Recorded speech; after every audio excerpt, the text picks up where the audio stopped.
अस्सलाम वालेकुम नाज़रीन, मैं हूं अरसलान खोकर। आप देख रहे हैं प्रोग्राम प्ले फील्ड। नताइज आपके सामने हैं। गुज़िश्ता रोज़ मैंने पहले ही कह दिया था कि मुझे बहुत खदशात हैं और उसकी बहुत सारी रीज़न्स थी। जब यके बाद दीगरे विकेट्स फॉल होना शुरू हुई तो अंदाज़ा था कि सारे आएंगे, अपने 40-50 करेंगे और अपनी जगह अगले मैच की पक्की करके और जस्टिफाई कर लेंगे अपनी परफॉर्मेंस को। देखा हमने तो 94 कर लिए, हमने 71 कर लिए और पता नहीं 71 का ऐसा क्या मसला बना इन्हें नेल्सन नज़र आ रहा था 71 में, 2 खिलाड़ी 71 पे जाके आउट हो गए। बाबर आजम 47 पे चलते बने। उसके बाद ना कोई जो नए यंगस्टर हैं उनकी कोई ऐसी प्रॉमिसिंग परफॉर्मेंस या कंसिस्टेंसी नज़र आई। और जाहिर है सलमान अली आगा से आप क्या एक्सपेक्ट कर सकते हैं, बस इतना ही। सऊद शकील 21 गेंदें खेल गए, 6 रन किए। जब 21 गेंदें ही खेल गए थे, सेटल हो गए थे, तो 6 रन करने के बाद भाई थोड़े से कर लेते, 40 से कर लेते तो शायद मैच का पासा पलट जाता। रिजवान ने थोड़ी बहुत फ़ाइट ज़रूर की, लेकिन मैं इसको इसलिए नहीं फ़ाइट कहूँगा क्योंकि हम इस तरह के जुमले अदा कर देते हैं तो फिर सबको लगता है जी बड़ा कमाल कर दिया उन्होंने।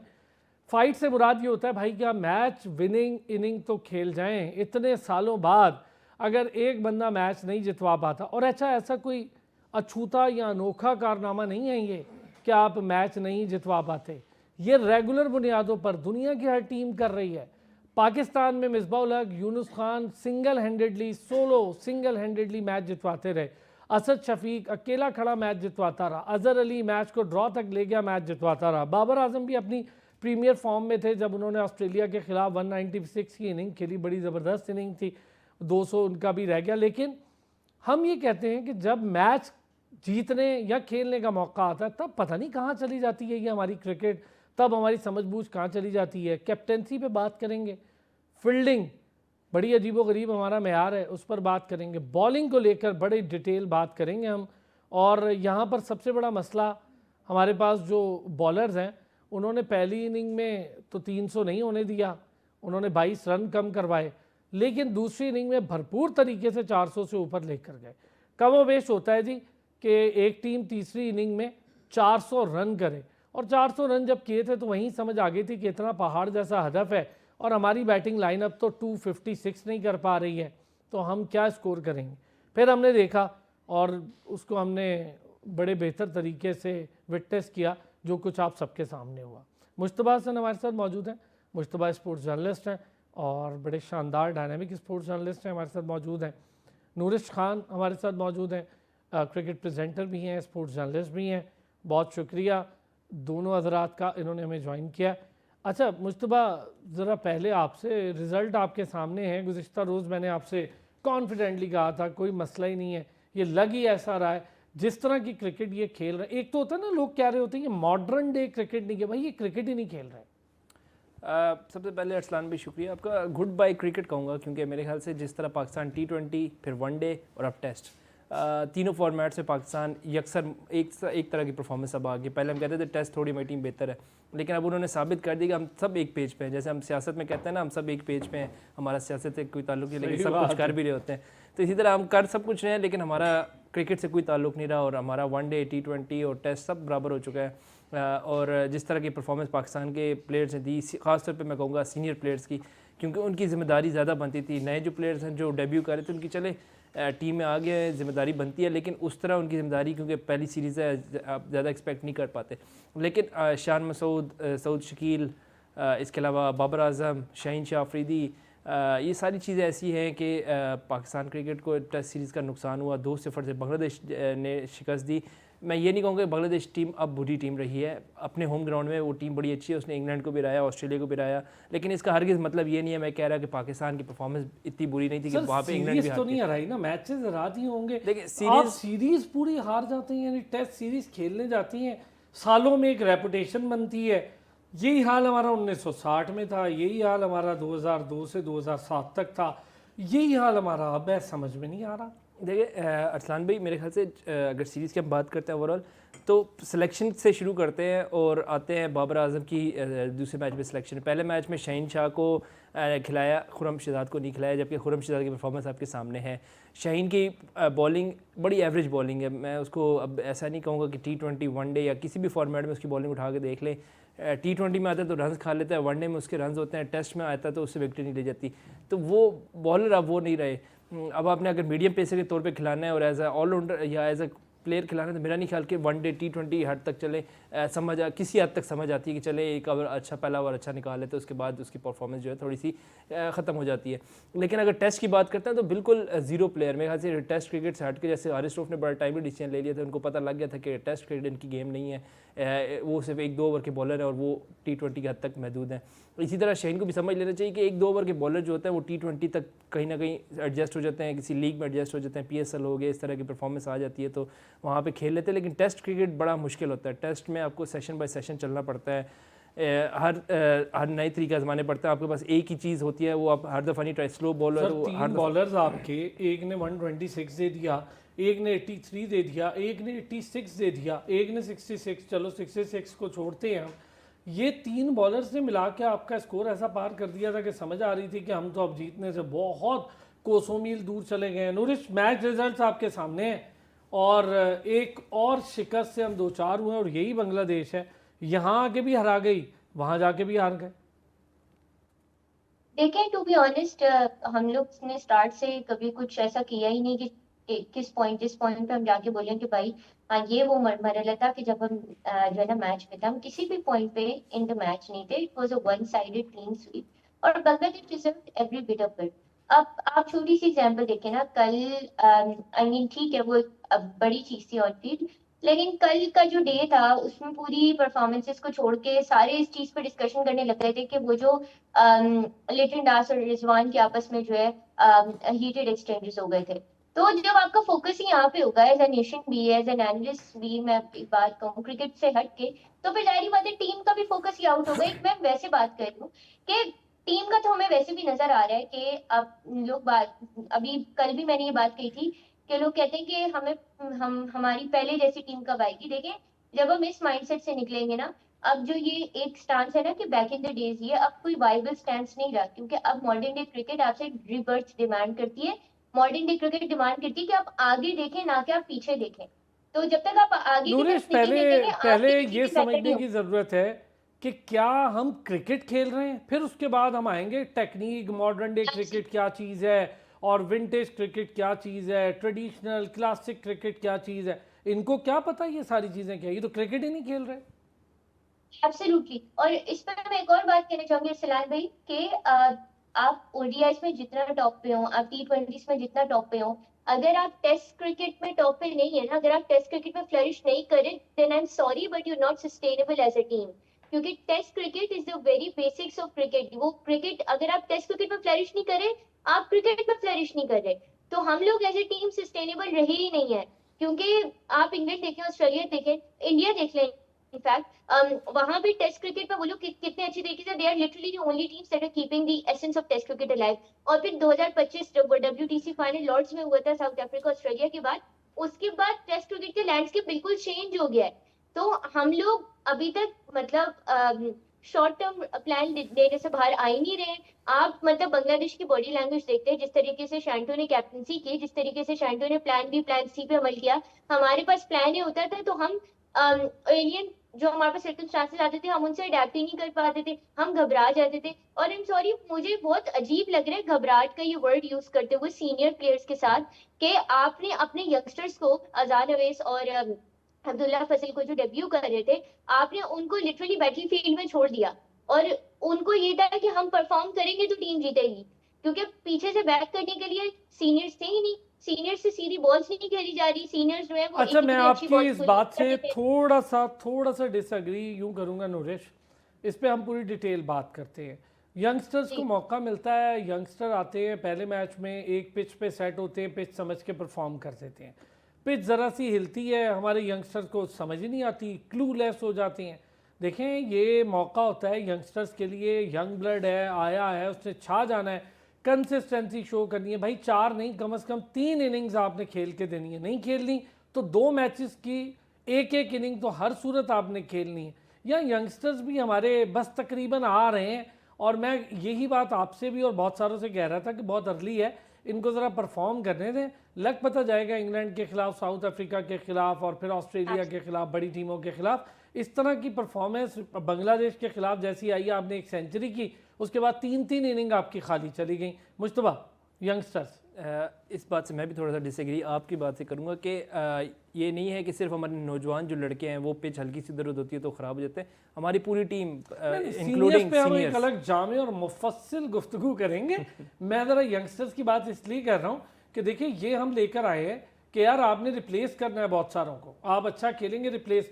पहली इनिंग में जो स्कोर किया अजान अवैस ने, मैं बार बार ये कह रहा था, कई चैनल्स पे मेरी अपनी भी बात हुई तो मैं कह रहा था भाई इमामुल हक ने 45 किया, वो खड़ा रहा, उसने गेंदें फेस की, अजान को मौका मिला दूसरे एंड से तो वो ले गया।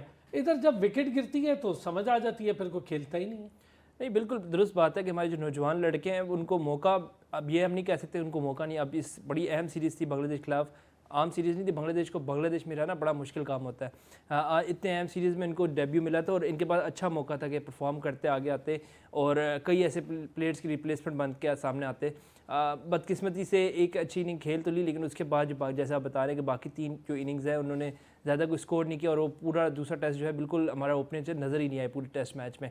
तो एक शिकस्त की बड़ी वजह है कि हमारे जो ओपनर्स हैं, जो पहली आपकी 2-3 विकेटें होती हैं, बड़ी अहम होती है कि आपने दूसरी टीम को बॉलर्स को प्रेशर मिलाता है, नई गेंद के साथ आपने खेलना होता है। और टेस्ट क्रिकेट के सेशन बाय सेशन जब चलते हैं और आपके पहले सेशन में ही आपकी 2-3 विकेटें ऊपर से गिर जाती हैं तो पूरी टीम प्रेशर में आ जाती है। हमारा मिडिल ऑर्डर सिर्फ बाबर आजम, शान मसूद, सऊद शकील, आपका लोअर ऑर्डर बिल्कुल फ्लॉप है, आपका टॉप ऑर्डर बिल्कुल फ्लॉप है। आपका जो टेल एंडर है तो बिल्कुल स्कोर नहीं कर पाता। हमारे टेल एंडर दुनिया के वर्स्ट 3 जो मैं करेंगे इस पे भाई, बड़ा अच्छा आपने कहा है, टेल एंडर्स हमारे स्कोर नहीं कर पाते। अच्छा मुझे बताएं मुस्तफा, मुझे यकीन करिए ऐसा लग रहा था कि इन टेल एंडर्स को मोहल्ले में भी कभी किसी ने बैटिंग नहीं दी, यानी बैट ही पकड़ना नहीं आ रहा। ये कैसे हो सकता है? आप टेस्ट क्रिकेट खेल रहे हैं, वसीम अकरम ने कभी अपने साथ ऑलराउंडर खुद नहीं लिखा था, टेल एंडर थे, स्कोर करते थे।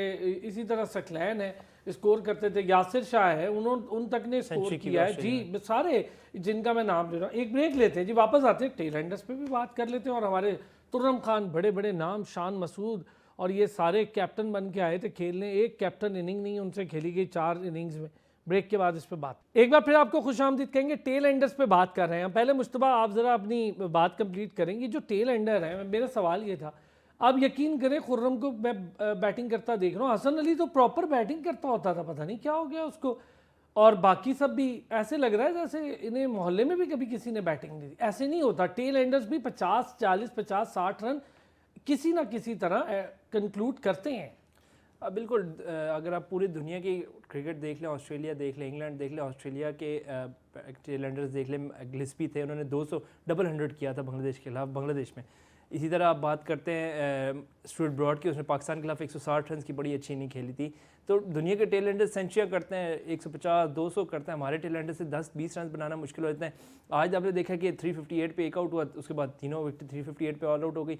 तो हमारा टेल एंडर तो स्कोर बिल्कुल करता ही है। 5वें नंबर के बाद समझे आपकी बैटिंग 0 हो गई, जितना स्कोर 5 विकेट पर बना लिया, उस 10वें तक वही स्कोर रहेगा आपका, इससे ज़्यादा आपका स्कोर हो नहीं सकता। हसन अली की खासतौर पर अगर बात करते हैं तो अच्छे प्लेयर थे, लेकिन 2017-18 जो चैंपियन ट्रॉफी हुआ था उसके बाद से उनकी कमबैक्स तो लगातार होते रहे। अभी पिछले 1.5 साल में उनके कोई 4 से 5 कमबैक्स हुए हैं, लेकिन उनकी परफॉर्मेंस 10 मैचेस में 10 विकेटें, यार अच्छा, बहुत लकी नहीं है, इतने इंतहाई लकी हैं कि 10 मैचेस में 5 दफ़ा कमबैक किया और 5 दफ़ा नाकाम रहे, फिर भी वो कमबैक कर लेते हैं। किस बुनियाद पे करते हैं ये मुझे आज तक समझ नहीं आई।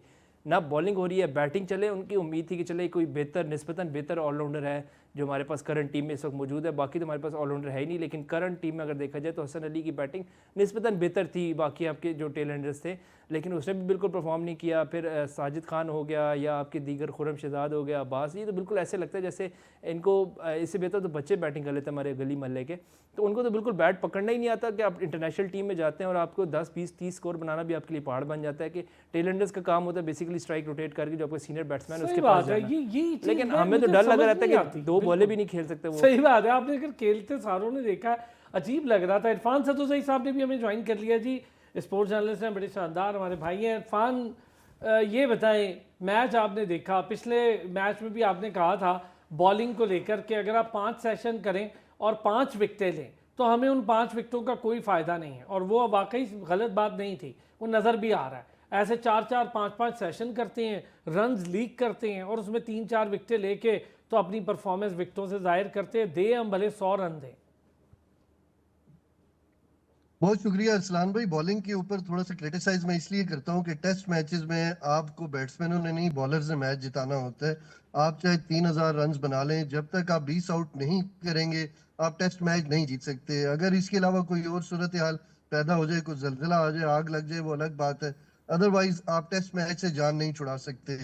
मैं कल ही स्टैट्स देख रहा था कि जो फास्ट बॉलर्स का इकोनॉमी या स्ट्राइक रेट है वो पाकिस्तान का सबसे लोएस्ट है। शायद बांग्लादेश का एक नंबर उससे नीचे है, अदरवाइज पाकिस्तान उससे सिर्फ एक नंबर ऊपर है और 8 टीमें पाकिस्तान से ऊपर है। तो आप अंदाजा लगा लें कि हम दुनिया में कहाँ खड़े हैं। इस सारी सूरत हाल में हम जिसके ऊपर सबसे ज्यादा रिलाय कर रहे थे वो अब्बास थे। और आपको मालूम है कि मैं तो बहुत ही ज्यादा डिसअपॉइंट था अब्बास से, और अब्बास खुद भी अपने आप से इतनी हाई एक्सपेक्टेशंस नहीं रखते जितनी पाकिस्तान क्रिकेट बोर्ड या पूरी पाकिस्तानी कौम ने उनसे रखी हुई थी। वो एक मीडियम पेसर बॉलर है और मिडिल ऑर्डर में आके वो बॉल करते रहे। और आपने देखा है कि वो वैसे भी नई बॉल के बॉलर हैं। नई बॉल सीम हो रही हो तो उससे ठीक है, उनकी पेस थोड़ी बहुत जनरेट होती है। अदरवाइज पुरानी बॉल से उन्होंने एक आउट नहीं किया। नीचे आप देखें कि 4 या 5 के बाद उनका एक आउट नहीं है नीचे। तो टेल एंडर को फास्ट बॉलर डरा के धमका के आउट करता है। तो उनके टेल एंडर ने अच्छा खासा स्कोर किया हुआ, 5 विकेटों के आप बाद आप देखें तो अच्छा खासा स्कोर ऐड सही किया और बात वही है। स्कोर जो है वो उनकी फतह का बायस बना है। तो ऐसी सूरत में हमारे एक तो कप्तान बिल्कुल मुझे दोनों टेस्ट मैचेस में कहीं भी नजर नहीं आए। एक आध उन्होंने बारी खेली है, इसके अलावा जो कप्तान की असल कप्तानी होती है वो फील्डिंग के दौरान होती है। उसकी जो स्ट्रेटेजी है वो दिखाई देती है, उसका टीममेट्स के साथ जो जेल होना होता है वो दिखाई देता है। मुझे कहीं भी जो हमारे कप्तान है वो सर्कल के अंदर दिखाई नहीं दिए, कभी बाउंड्री के पास है। और इसके अलावा जो हमारे जो रिव्यू के डिसीजन है वो सारे रिजवान लेते रहे। और रिजवान इस सारे दौरानिए में मतलब टीम को वो थोड़ा सा मतलब बाकी लोगों से आगे बढ़ चढ़ के वो बात करते रहे, हालांकि उनका ये रोल नहीं है। और आपने देखा कि रिजवान का मजाक भी उड़ाया बांग्लादेशी क्रिकेट टीम के कुछ खिलाड़ियों ने। बैटिंग में भी वो परफॉर्म नहीं कर रहे थे, ऑल्दो के आखिरी इनिंग्स वो खेले हैं इस टेस्ट मैच की, लेकिन वो किसी काम की नहीं थी। जब आपकी इनिंग्स 50 रन की हो और आपके साथ साथ यानी 25 से 30 रन 4-5 प्लेयर्स ने ऐड किए हो तो उसकी ज्यादा वैल्यू है बनिस्बत इसके कि आपने 80-90 स्कोर किया है और आपके साथ जो 4-5 जी लोग हैं जी। वो 8-8 10-10 रन पे आउट हुए। तो आप इसका मतलब ये है कि टीम के जो बाकी लड़के उनको साथ लेके चले नहीं है, पार्टनरशिप्स आपने बिल्ड की नहीं है। कोई एक सेशन दोनों टेस्ट मैचेस में आप ये देखें कि एक सेशन में भी पाकिस्तान हावी नहीं रहा। आप अंदाजा लगाएं कि बांग्लादेश जैसी टीम पाकिस्तान के ऊपर छाई रही है दोनों टेस्ट मैचेस में। यानी एक दिन में 3 सेशन है और आप 15 सेशन एक मैच की और 15 दूसरे, 30 सेशन में अगर आप मार्जिन दे भी दें तो 2 सेशन शायद पाकिस्तान की टीम थोड़ी बहुत हावी रही हो। अदरवाइज 25 से 27 सेशन जो है वो बांग्लादेश की टीम छाई रही है। और आप क्रेडिट दें, बहुत अच्छा खेले हैं उनके बैट्समैन, उनके बॉलर्स ने बहुत अच्छी बॉल्स की हैं। आप टेस्ट मैचेस में जो हमारे बॉलर्स हैं इनके साथ आप मैच नहीं जीत सकते। आपने जिस तरह की ओपन करवाई है दोनों नए लड़कों को, डेब्यू करवाया है आपने टेस्ट मैचेस में, और आपने ना सिर्फ उनका करियर खराब किया बल्कि उनको दबाव में रखा है। और ये जो सारा मलबा है अब ये यंगस्टर्स के ऊपर आएगा मेरा ख्याल है, और सीनियर्स एक मरतबा फिर 50 करके तो अपनी जान वो बचा लेंगे। बाबर आजम देखिए बहुत ज्यादा तो थी, पहले मैच में तो इंजर्ड हो गए लेकिन जब वापस आए तो तब भी कुछ नहीं कर पाए। तो मुझे ये समझ नहीं आ रही कि हमारी हिकमत अमली क्या है बैटिंग में बॉलिंग में। टीम जब ग्राउंड के अंदर जाती है तो वो भी हमें लगता है कि किसी गली मोहल्ले की टीम है।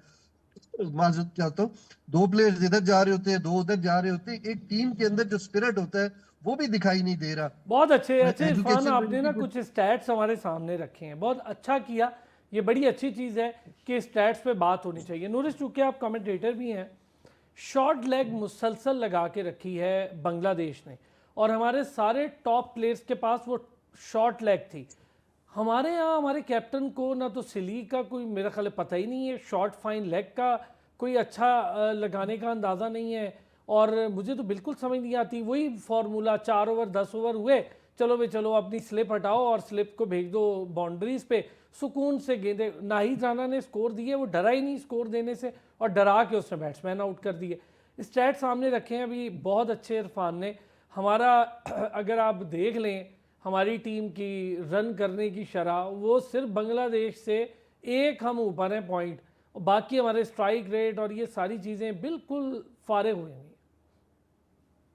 बिल्कुल आपने सही कहा और बहुत अच्छा आपने पॉइंट रेज किया, मैं अभी इसी पे आने वाली थी। ये एक और ऐसा रीजन था कि जिसकी वजह से जो है बिला वजह के वंस और टूज जो है ना लीक हुए हैं। और इसके कॉन्ट्ररी अगर मैं बांग्लादेश के हवाले से बात करूं, शाइंटो ने जिस तरीके से कल के डे की अगर आप बात करिए तो जिस तरीके से सिली पॉइंट को अल्ट्रा एग्रेसिव रखा था और आपका डीप मिड विकेट को ऐसे बिल्कुल उन्होंने कैचिंग उसमें रखा हुआ था, तो उससे सबके सामने था कि किस तरीके से वो एक क्लोज्ड इन फील्ड बना रहे थे, जिससे जो है वो स्ट्राइक रोटेशन मुश्किल हो रही थी। और स्ट्राइक रोटेशन मुश्किल होने की वजह से पाकिस्तानी बैटर्स को वैसे ही मसला हो रहा था वंस और टूज लेने में। तो सेकंड सेशन कल का इस वजह से मेरे लिए हाईलाइट था, क्योंकि एक तो शाइंटो ने इस तरह की कैप्टनसी में इस तरह की स्मार्टनेस दिखाई थी, और साथ से तेजुल इस्लाम की अगर हम बात करें तो उन्होंने बहुत जबरदस्त अंदाज में जिस तरीके से अपनी बॉलिंग में स्मार्टनेस दिखाई है, that is also something that is amazing. कल मैं यही डिस्कस करी थी कि मैं इसका जिक्र इसलिए करी हूँ क्योंकि ये वो पॉइंट्स है जो हमारे सो कॉल्ड सीनियर से हमें एक्सपेक्टेशन थी, स्पेशली शान मसूद और हमारे जितने भी सीनियर प्लेयर्स हैं उनसे एक्सपेक्टेशन थी कि वो बॉलर्स की अगर मैं बात करूं, प्रीमियम पेसर्स हमारे पास हैं, उनसे हमें एक्सपेक्टेशन थी कि वो ये चीजें लेके जाएंगे। मैं यहाँ पे जिक्र इसलिए करना चाहूंगी तेजुल इस्लाम की अगर हम बात करें throughout the test matches अगर आप उन्हें देखें तो वो किस तरीके से पाकिस्तान को माइंड गेम्स में उलझा रहे थे पाकिस्तानी बैटर्स को, कि पहले वो बहुत ज्यादा जो है ना एक बहुत ही मैं कहूंगी डिफिकल्ट डिलीवरीज करा देते थे, आर्म बॉल कराते थे वाइड एंगल के साथ। देन उसके बाद क्या होता था कि अब मतलब अगर आप रिजवान की बात करें जो जैसे पहली इनिंग्स में जिसपे उसको आउट किया था, उसमें उन्होंने किस तरीके से किया था कि तीन डिलीवरी स्टार्ट की कराई थी, उसमें एक्स्ट्रा उन्होंने जो है ना उसमें रेवोल्यूशन डाले थे डिलीवरी पे, लेकिन जिस बॉल पे रिजवान को आउट किया वो बिल्कुल एक फ्लैट स्पिन डिलीवरी थी, उसमें इतनी ज्यादा कोई रेवोल्यूशन भी नहीं थे, टर्न भी नहीं थे। रिजवान को पहले उसमें उलझा के फिर वो सिंप्लीफाई किया। कल भी तेजुल इस्लाम ने ये किया पहले सेशन में, जब वो जो है ना बिल्कुल एक अपनी बॉलिंग में स्मार्टनेस दिखा रहे थे, पूरी पिच की नेचुरल वेरिएशंस को एक्सप्लॉइट कर रहे थे, वो एक हद तक काम किया। फिर जब उन्होंने देखा कि पाकिस्तानी बैटर सेटअप हो गए तो सेशन 2 में तेजुल इस्लाम ने तो बॉलिंग कराई, लेकिन उसके साथ साथ शाइंटो ने ये फील्डिंग सेटअप की, देन उसको कॉम्प्लीमेंट किया तेजुल इस्लाम ने, जिसमें टिपिकल लेफ्ट आर्म स्पिनर वाली उन्होंने जो है बॉलिंग कराई। और इसमें पाकिस्तान जब एक्सपेक्ट कर रहा था कि तेजुल इस्लाम की तरफ से कोई एक्स्ट्राऑर्डिनरी बॉल आएगी तो सिंपल डिलीवरी करा के डिप आई और पाकिस्तानी बैटर्स आगे खेलते हुए आउट हो गए। तो ये स्मार्टनेस होती है, इसको गेम अवेयरनेस कहते हैं। पाकिस्तान यहीं पे लूज किया है टेस्ट मैचेस।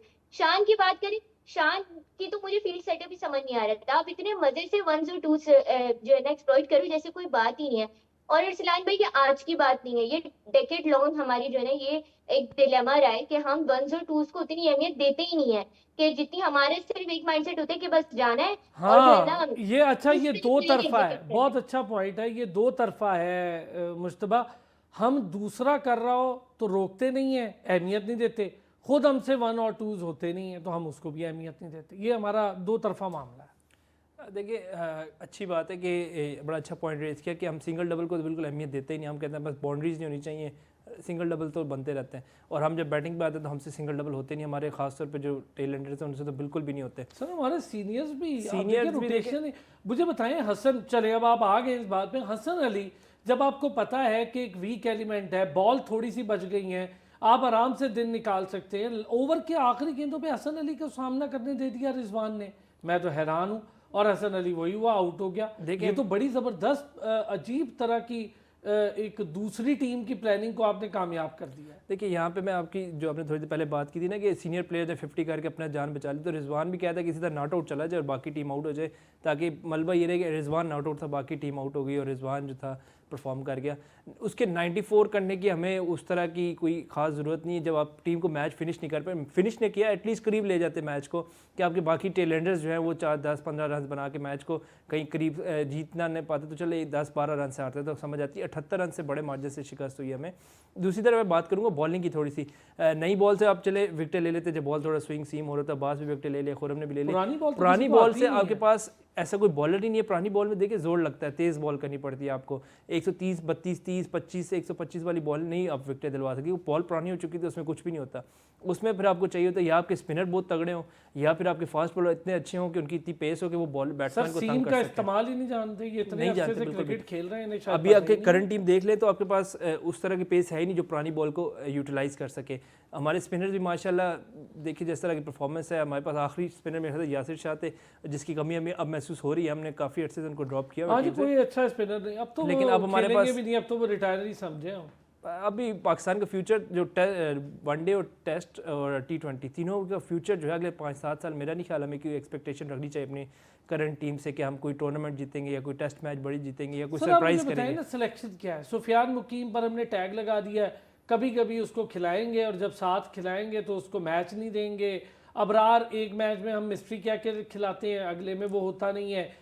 एक में नौमान को खिला देते हैं, जहाँ पे साजिद खेलता तो बेहतर होता, फिर नौमान की जगह उसको निकालते हैं, साजिद को खिला देते हैं।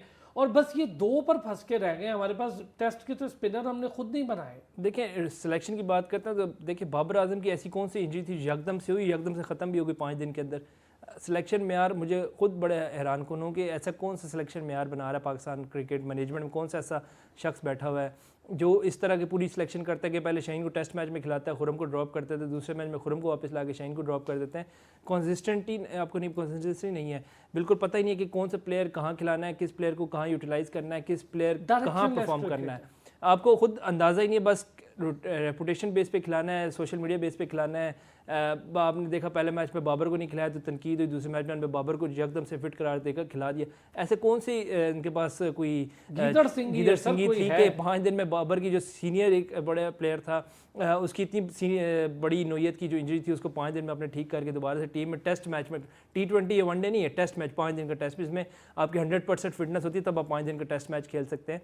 तो बड़ी हैरानी हुई मुझे इस बात पे कि एकदम से बाबर को भी ठीक कर दिया। फिर सिलेक्शन हमारी तो शुरू से T20 की आप सिलेक्शन उठा के देख लें, वनडे की उठा लें, टेस्ट मैच की उठा लें, हमें पता ही नहीं होता हमारी प्लेइंग 11 क्या होती है आखिरी लम्हे तक।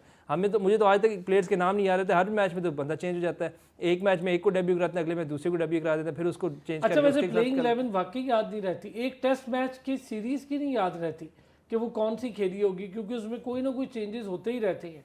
अब अच्छा मैं ज़रा अब एक ब्रेक पे जाना, लेकिन हम जब ब्रेक से वापस आएंगे अब ज़रा डिटेल डिस्कशन करेंगे हम ये कप्तानी के चैप्टर को लेकर, आगे आने वाले दिनों में क्या करना है। शान मसूद को बैक कर रहे हैं जी Pakistan cricket board. Pakistan cricket board में बैठे लोगों को क्यों दिखाई नहीं दे रहा कि चले जो सिलेक्शन करने वाले लोग हैं उनमें से कुछ लोग अब हेड कोच और कोच भी बन गए हैं। असद शफीक आपको हर जगह एक बंदा है जिस पे इतनी जिम्मेदारियां मिसबा की तरह कि वो वुमेन क्रिकेट भी देखेगा, वो हाई परफॉर्मेंस सेंटर भी देखेगा, वो सिलेक्शन भी देखेगा, अब वो मैन टीम भी देखेगा, और सरफराज अहमद को हेड कोच बनाकर भेजा गया है। मुझे नहीं पता हेड कोच के लिए उनकी क्या प्रायोरिटीज़ या एलिजिबिलिटी थी उनकी ऐसी, और यूनुस खान का क्यों नाम लेते हुए सारों के पर जलते हैं।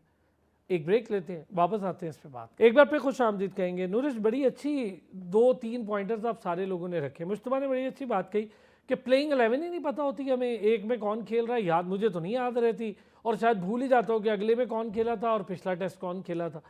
ये जो सरफराज अहमद हैं ठीक है, टीम के साथ गए, उमर गुल टीम के साथ गए, वो घोल के तो नहीं पिला सकते इस टीम को जिनके तजर्बे 8-8 साल 10-10 साल के हों।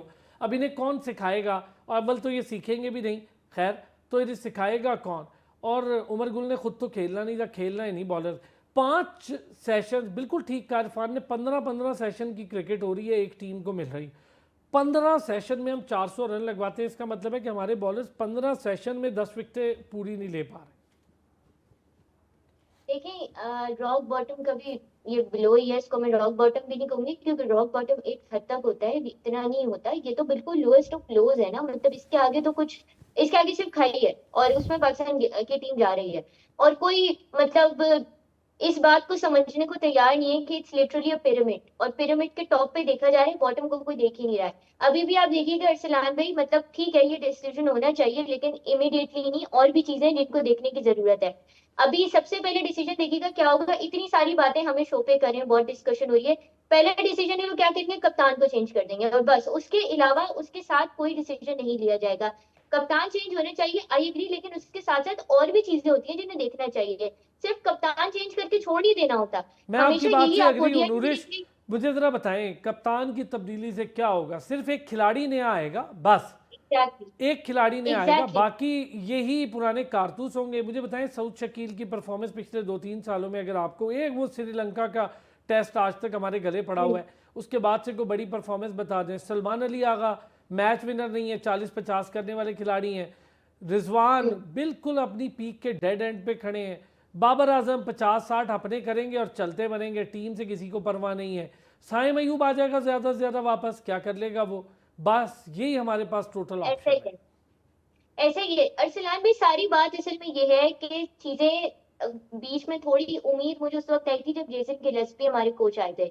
मुझे पता है यहाँ पे काफी लोग इस चीज से डिसएग्री करेंगे, लेकिन अगर हम उनके साथ ही अभी तक चल रहे होते ना तो काफी चेंजेस आ चुके होते। आपने उन्हें पीएसएल में देखा कि इस तरीके से वो एक हैदराबाद किंग्स में जैसी टीम को जिसने एक ही टूर्नामेंट पे अपना लोएस्ट भी देखा, लोएस्ट से हाईएस्ट भी आए, हाईएस्ट से फाइनल में जाके कोलैप्स आए, वो एक सेपरेट चीज है। बट जेसन गिलेस्पी के साथ ही अभी तक अगर हमने स्टिक किया होता ना, इतने चेंजेस फ्रीक्वेंट ना किए होते कोचिंग में, तो ही बहुत हमारे पास अभी हम देखते हैं कि मैं हमारी आपको टीम में बताऊं, काफी जेसन अच्छे चेंजेस गिलिस्पी आ भी चुके हैं। यहाँ होता ना, तो ये जो चेंजेस, ये सिलेक्शन, ये भाई साहब जो बैठे हुए ना आकिब जावेद साहब, ये उनके होते हुए उसकी बेचारी की फिर भी ना चलती। और एक और भी शख्सियत है बड़ी अहम, खैर, तो इनके होते हुए उसकी नहीं चलती। सारी बात असल में ये है अरसलान भाई, हम इतना जिक्र करें स्पिनर्स का, ये एक और ऐसा प्लेयर था कि जिसे 2024 इंग्लैंड टेस्ट के लिए कॉल अप किया गया था, मगर फिर उन्हें पूछा भी नहीं गया। And I am talking about Mehran Mumtaz. इतना अच्छा टैलेंट है हमारे पास, हम उसे यूटिलाइज ही नहीं कर पाते। तो ऐसा नहीं हमारे पास टैलेंट नहीं है, हम प्रॉपर यूटिलाइज नहीं कर पा रहे। और अभी थोड़ी देर पहले आप शो के स्टार्ट में जो बात कर रहे थे ना यंगस्टर्स की, तो मैं एक चीज और इस पे कहना चाहूंगी, फाइनल पॉइंट मेरा, कि देखें यंगस्टर से तो हम तब एक्सपेक्ट करें ना नॉवल कंडीशंस में जाके, नॉवल पिचेस पे जाके वो परफॉर्म करें जब हमारी अपनी पिचेस स्टैंडर्ड की हो। हम घर में कैसी हम होम अपनी कंट्री में कैसे पिचेस बना रहे होते हैं, फ्लैट बिल्कुल या फिर बिल्कुल स्पिन फ्रेंडली होती है, मतलब दो एक्सट्रीम्स की होती हैं। तो ऐसी पिचेस जो बांग्लादेश में जाके हो रही है, वो हमारे जो जो डेब्यू कर रहे हैं इस वक्त, वो उन्होंने डोमेस्टिक सारी होम पाकिस्तान में खेली है ना, तो मतलब पाकिस्तान की पिचेस ही ऐसी नहीं है जो कंपेटेबल है इंटरनेशनल लेवल की। तो हम कैसे एक्सपेक्ट कर सकते हैं कि वो पहली आउटिंग में जाके जो है नई पिचेस से जाके वो कर देंगे। तो देखिए it's a mayhem, to be honest, इसको मैं मेहिम देखिए कहूँ ना तो भी मैं आपको एक बात बताऊं, छोटा बड़ी बड़ा बड़ी नूरिश, आज से पहले भी ना 80s 90s और 90s एंड की पिचेस वो सब ऐसी थी, डेड पिचेस, मिट्टी की पिचों पे खेलते थे। जावेद मियांदाद जैसे खिलाड़ियों ने टेल एंडर्स के साथ पूरे 3 साल के इरा की बात कर रहा हूँ, जब टेस्ट में पाकिस्तान ताकतवर टीमों में बनी, तो जावेद मियांदाद वो वाहिद आदमी थे जो टेल एंडर्स के साथ ऐसा खेलते थे कि जावेद मियांदाद को टेल एंडर्स के साथ खेलने का मास्टर करार दिया था कमेंटेटर्स ने। और वो टेल एंडर्स ऐसे ऐसे थे, मैं आपको शाहकार बताऊं आप हैरान हो जाएं, वो बेचारे बैट ऐसे ही पकड़ते थे जैसे खुर्रम पकड़ रहा था या मोहम्मद अब्बास पकड़ रहे थे, लेकिन वो जावेद मियांदाद थे, खिलाते थे, बॉलें खुद फेस करते थे और एक आधा सिंगल करवा दिया, करवाते करवाते 25-30 रन के ऊपर उनको ले गए, खुद उसमें 60-70 कर लिए। बड़ा टेक्निक होती है हमारे यहाँ, किसी बैट्समैन का इतना टेम्परामेंट हो तो हम उसको कहें। यूनुस खान का था, खुद भी 10,000 रन कर गया, मैचेस भी हमें जितवा गया, टेस्ट मैच भी हमारे हाथ में दे गया मिसबाउल के दौर में। ये बात ही अलग थी उन खिलाड़ियों की। इरफान साहब ज़रा बताएं हमें, कैप्टन के हवाले से क्या इत्तलात है सर, क्या दोबारा कोई कप्तानी के बैक करेगा पाकिस्तान क्रिकेट बोर्ड कैप्टन को, जैसे उन्होंने कहा था कि हम तो इनको बैक करेंगे। अब बैक वाली बात तो मुश्किल लग रही है, तो क्या फिर यही होगा सिर्फ कप्तान हटा दें, बाकी सारे प्लेइंग 11 वही रहे? देखिए अरसलान, जब भी हम सीरीज हारते हैं या कोई मैच हारते हैं तो कोई ना कोई स्केपगोट जरूर ढूंढते हैं और वो सबसे पहले उसका निशाना कप्तान ही बनता है। मेरा ख्याल है अगर वनडे में हम सलमान अली आगा में स्टीवा ढूंढ रहे हैं या मौजूदा कप्तान में को बहुत बड़ा कैप्टन ढूंढ रहे हैं, तो ये हमारी खाम ख्याली और हमसे ज्यादा बेवकूफ आदमी कोई नहीं है। यहाँ पे कप्तान सिलेक्ट करने का जो तरीकाकार है, मैं उससे बिल्कुल इत्तेफाक नहीं करता और ना ही कप्तान के अंदर वो अहलियत है जिसकी बुनियाद के ऊपर वो टीम में अपनी जगह बनाता है। मैंने तो अक्सर ये देखा है कि उस प्लेयर को कप्तान बना दिया जाता है जिसकी टीम में जगह ही नहीं बनती, और फिर जब वो टीम में आता है तो वो सिर्फ अपनी जो पर्सनल इनिंग्स है वो खेल रहा होता है। बॉलर जो है वो कम ही उसको चांस देते हैं, मोस्टली है कि बैट्समैन को कप्तान बनने के लिए तरजीह दी जाती है। तो मेरा ख्याल है कि हमें इसके ऊपर थोड़ा सा गौर करना होगा इस पॉइंट ऑफ व्यू से कि कप्तान एक लंबे अरसे के लिए आपको एक ऐसा शख्स चाहिए होता है जिसने टीम को लेके चलना होता है, उसने टीम में दोस्तियां डेवलप करनी होती है, उसमें टीम में अच्छा मुझे एक बात बनानी होती बताएं है। इरफान, एक बात बताएं, हमारे पड़ोस में एक टीम है, कभी वो बुमराह को कप्तान बना देते हैं, कभी वो किसी को कप्तान बना देते हैं, कभी पांड्या को बना देते हैं, कोई डर नहीं है और उसमें भी जीत कर आ जाते हैं। अच्छा वो तो नहीं रोते कि कप्तान नहीं था, एक कप्तान होना चाहिए था, 6 होने चाहिए थे, उनको परवाह ही नहीं है कौन कप्तान है कौन कप्तान नहीं है। टीम खेलती है, कप्तान का साथ देती है। इंडिया है या ऑस्ट्रेलिया है, अब वो इस स्टेज के ऊपर पहुंच चुके हैं कि उनकी टीम्स में जो कैप्टन है वो मैटर नहीं करते।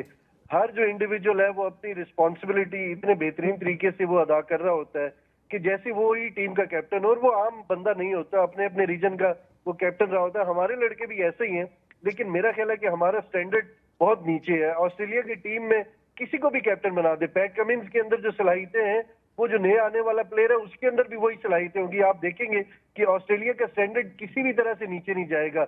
यही वजह है कि इंडिया के अंदर जो प्लेयर्स है, मिडिल ऑर्डर के जो प्लेयर है, 3-4 प्लेयर है, वो इकट्ठे उठते हैं, बैठते हैं, उनकी अंडरस्टैंडिंग है।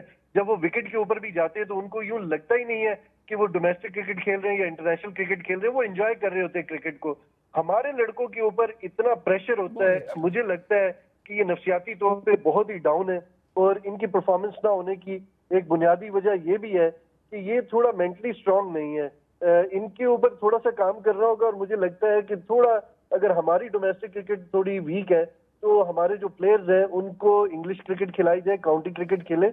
उसकी एक बुनियादी वजह ये है कि हमारे जो माजी में प्लेयर्स बने हैं, अगर कोई अच्छा कैप्टन साबित हुआ है, अच्छा प्लेयर साबित हुआ है लंबे अरसे के लिए, तो वो इंग्लिश क्रिकेट खेल के ही पाकिस्तान में आया है। इमरान खान हो, वसीम अकरम हो, अब्दुल कादिर हो।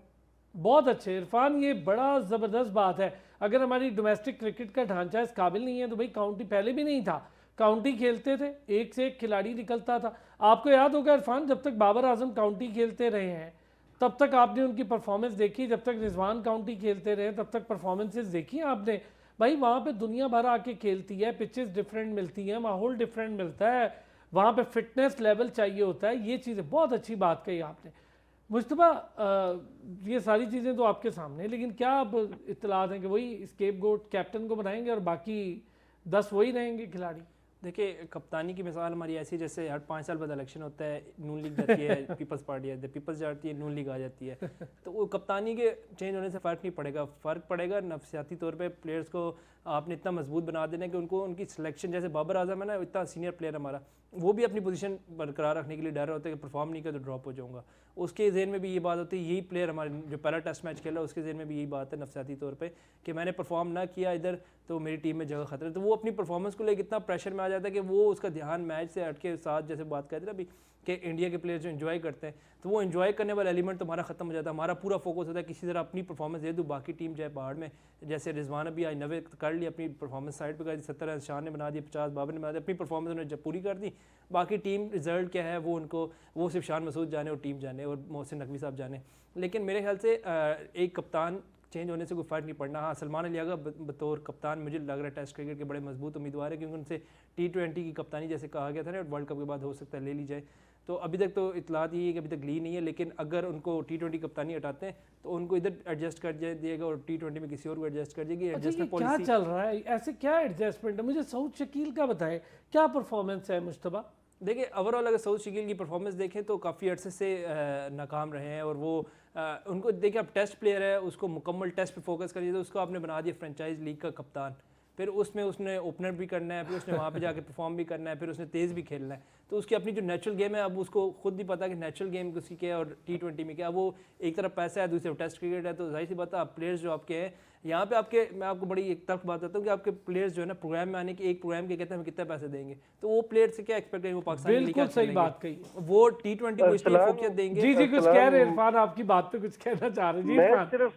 मैं एक बात के ऊपर हैरान हूँ, मैं माजरत चाहता हूँ मुस्तफा साहब से कता कलामी के लिए कि बोले। हमारे जो दुनिया भर में जो प्लेयर्स आते हैं शुरू में वो इतने अच्छे नहीं होते, लेकिन जब वो टीम में आते हैं तो आहिस्ता आहिस्ता इम्प्रूव होते हैं, उनमें निखार आता है, फिर वो 7 रन करते हैं, वो एक लेजेंड बनते हैं, स्टार बनते हैं।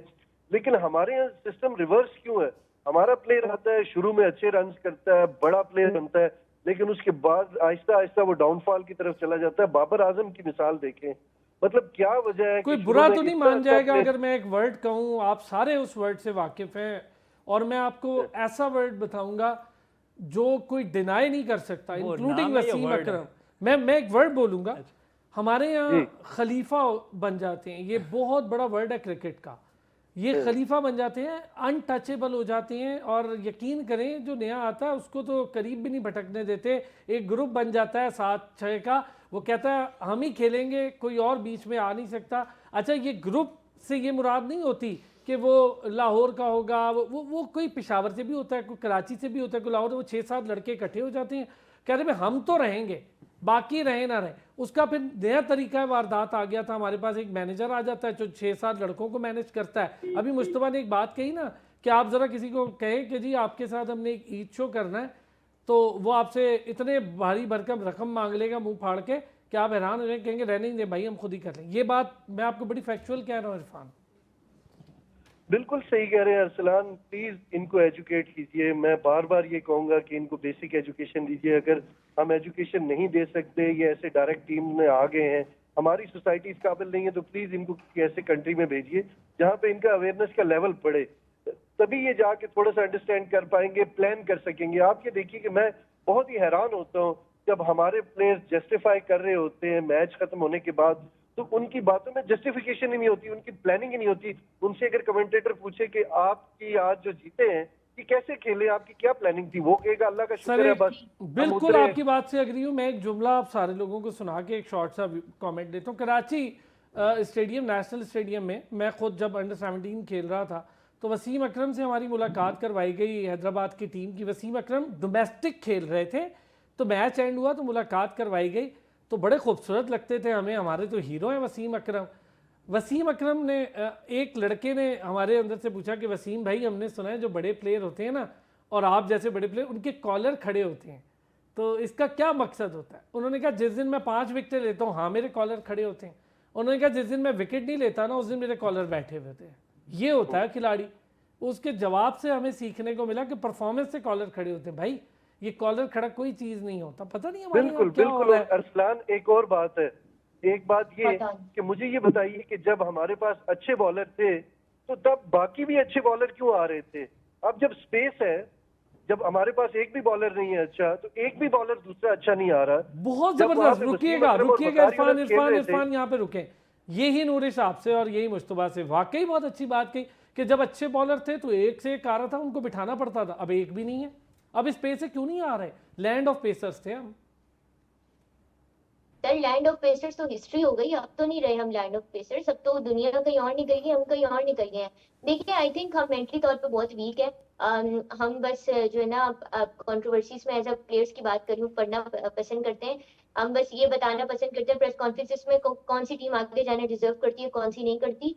अपनी परफॉर्मेंसेस पे हम नहीं देखते। और जब देखिए बातों के हद तक तो सारे बहुत अच्छे, सारे जो है ना वो एडम गिलक्रिस्ट बने हुए होते हैं, सारे जो है आपके पास बड़े सही बड़े बात है। इसमें डोमेस्टिक का बड़ा मसला है। मुश्तबा मुझे बताएं क्यों नहीं आ रहे पेसर्स? पहले एक टाइम था, जल्दी से। 2006 में T20 आया। T20 से पहले आप देख लें हमारे टेस्ट क्रिकेट में या ओवरऑल बॉलर देख लें, T20 के बाद जब देखें तो फ्रेंचाइज आ गई, क्रिकेट लीग्स आ गई, पैसा बहुत आ गया। फर्क पड़ा है। जब पैसा आया तो हर किसी ने T20 में 4 ओवर बॉल करने, आपने 4 ओवर के उन्होंने प्रैक्टिस करनी है कि हमने किसी तरह 4 ओवर अच्छे निकाल ले, बाकी टेस्ट मैच हमने नहीं खेलना। तो जब से T20 आया, लीग क्रिकेट आई है, पैसा आया है, तो हमारे जो प्लेयर्स हैं सारा उनका फोकस पैसे की तरफ चला गया। दुनिया का फोकस जो है टेस्ट क्रिकेट पे गया, हमारा फोकस T20 और खासतौर पर फ्रेंचाइज क्रिकेट पे चला गया। बेहतरीन। इंटरनेशनल क्रिकेट से क्या हमारा कोई बात लेना है, देना नहीं क्या है। बात है। मैं आज इस पे बड़ा इस हल पे पहुंचा हूं। सही है मुश्तबा, मैं आपकी बात से भी एग्री हूँ। बहुत शुक्रिया Mujtaba Hasan, thank you so much. Nourish Khan बहुत शुक्रिया। Irfan Sadozai thank you so much. कल फिर होगी मुलाकात, अपना ख्याल रखिए।